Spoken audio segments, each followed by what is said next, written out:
Hey everyone, today I'm going to walk you through SAM Project 1A, Excel Module 6, Creating, Sorting, and Querying. So first you're going to download the file and then open the file. You're going to click Enable Editing, go back to Cengage, copy the expected file name, everything before the dot, and then go to your file, go to Save As.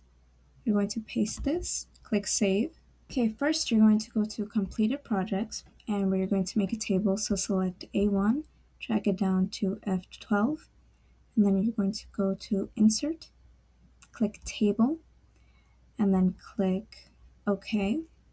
Next, we're going to format the table. So in Table Design, you're going to select Table Styles, and then we're picking Brown Table Style Medium 7. Now, with the table still selected, go back to Table Design. Up at the top where it says Table Name, you're going to rename it Completed Projects. Then press Enter. I'm going to filter the table. So in the funding column, click the arrow. You're going to click on Number Filters. You're going to click on Greater Than, and then you're going to type in 10,000 and then press OK. Okay, in the current project sheet, we're going to add a row after row 5. So click on row 6, right click, click on Insert, and then this one is called Orchid Drive Zoning. The date is 11/20/2024. Tab 30 days. Tab Public. Tab Loan. Tab 2000. Tab No. Tab No. Now we're going to sort the funding column. So click on the filter, and then it should be the first one, smallest to largest. Next, in H11, type in Yes under In Development. You're going to click on Data, click on Advanced. For list range, select A1 to H12. For criteria range, you're going to select A16 down to H17. And then you're going to select Copy to another location. Select that, and you're going to choose from A19 to H19. It's already selected for me. Click OK, and then it should copy the formula down. Next, we're going to edit the In Development column. So go to Data, Filter, and then in H1, you're going to click the arrow, and then you're going to uncheck Yes, and then you're going to click OK. And these are all the ones not in development. Next, go to the Proposed Projects sheet, and then we're going to clear the filter. So A1 is already selected, just click on the filter button. And then you're going to select A2 all the way down to A14. Go to Home, click Conditional Formatting, highlight Cell Rules. You're going to then select Duplicate Values, and then click OK. And then we have two Sunset Heights zonings, so delete the last one. You're going to click row 14, right click, click Delete. In G1, you're going to type in Fast Track, and then click on Tab so it can format. Now in G2, we're going to enter a formula, so go to Formulas, go under Logical, click And now for Logical 1, we're going to select Project Type, so just click D2, and then you're going to do Equal, Quote, Mixed Use, End Quote. Click Logic 2, click the first one in Funding Type, and then type Equal, Quote, Loan, End Quote, and then click OK. And now you should have all false except for 2 trues.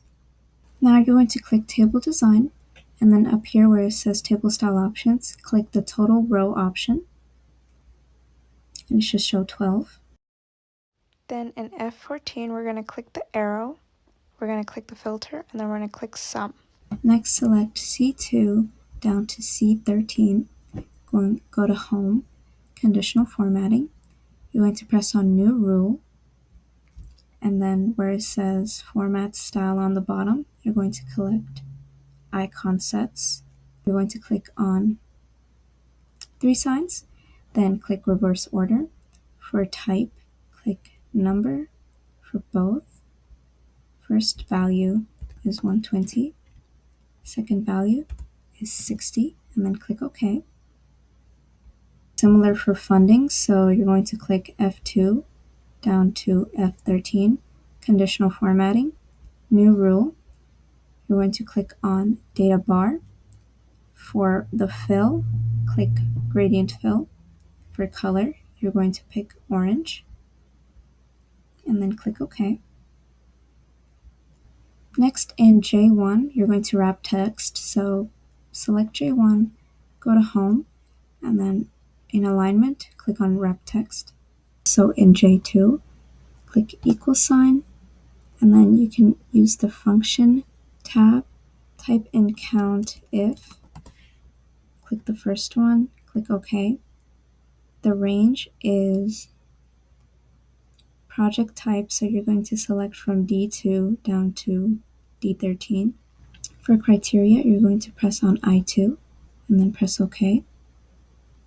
And then use the fill handle from J2 down to J5.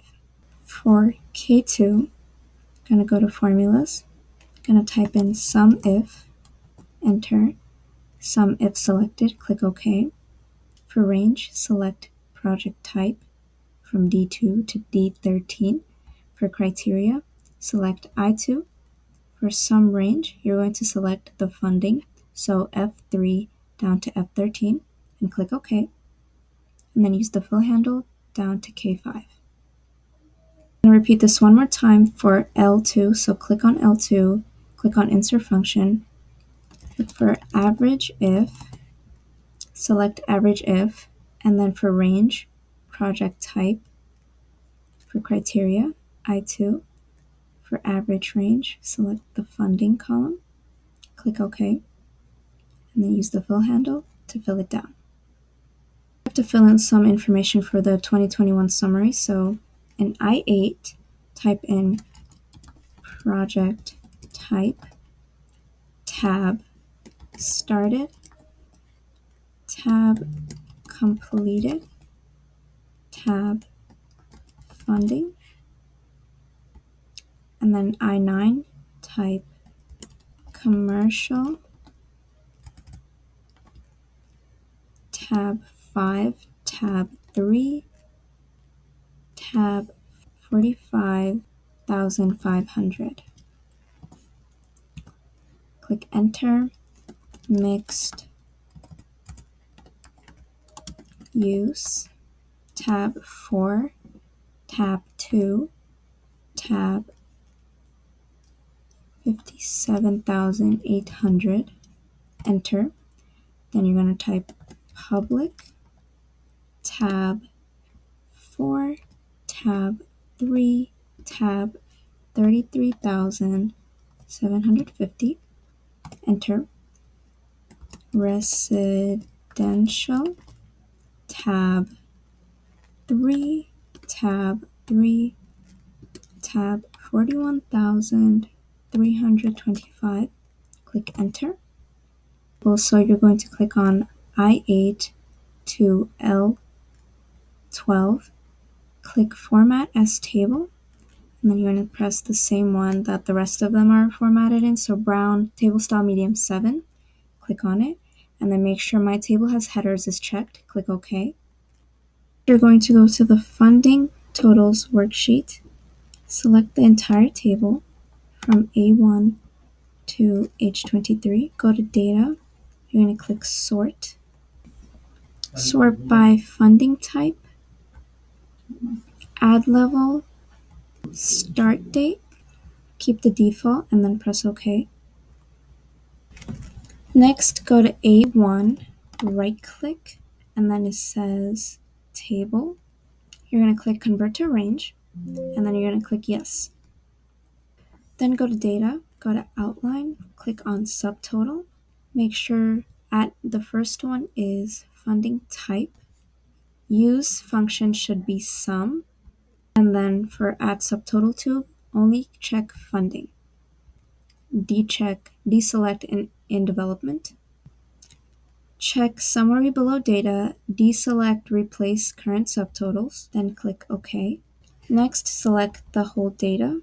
From A1 to H27, go to hide detail in outline. Now in the lookup sheet, we're going to enter a formula in H3. So click on H3, click on insert a function, type in X, look up, and then you're going to click OK. Lookup value should be H2. Press on H2. For lookup array, it's A2 to A23. For return array, it's B2 colon B23. Then click OK. So in H4, we're going to enter a formula. So it's equal index, hit tab, and then type in A2 colon E23, comma, match, click tab. Then you're going to type H2, comma, A2, and then colon A23, comma, 0, close parentheses, comma, or close parentheses, and then click enter. There you go. Now we're going to enter a formula in H8. So go to H8, insert formula, type in D count, then click OK. Database is A1 to E23 for field type, quote, funding, end quote. Criteria is G11 colon G12. I actually made a mistake here. The criteria is supposed to be G6 to G7, and I fixed it on the next part. For the range, it's G6 to G6 to G7. Click enter. There you go. In H13, you're going to go to insert function. Then you're going to type the average. Click OK. Database is A1 to E23. Field is the same, quote, funding, end quote. Criteria is also the same, G11 colon G12. Press OK. It should come up. Go back to the proposed project sheet and select B1. And then for start date, go to data, go to filter, click the arrow. For start date, you want to press oldest to newest. There you go. Now let's turn it in. And you should get 100. Let me see what I have. Orange gradient color. Anyway, I hope this video helped and that it was easy to follow along, and thank you for watching.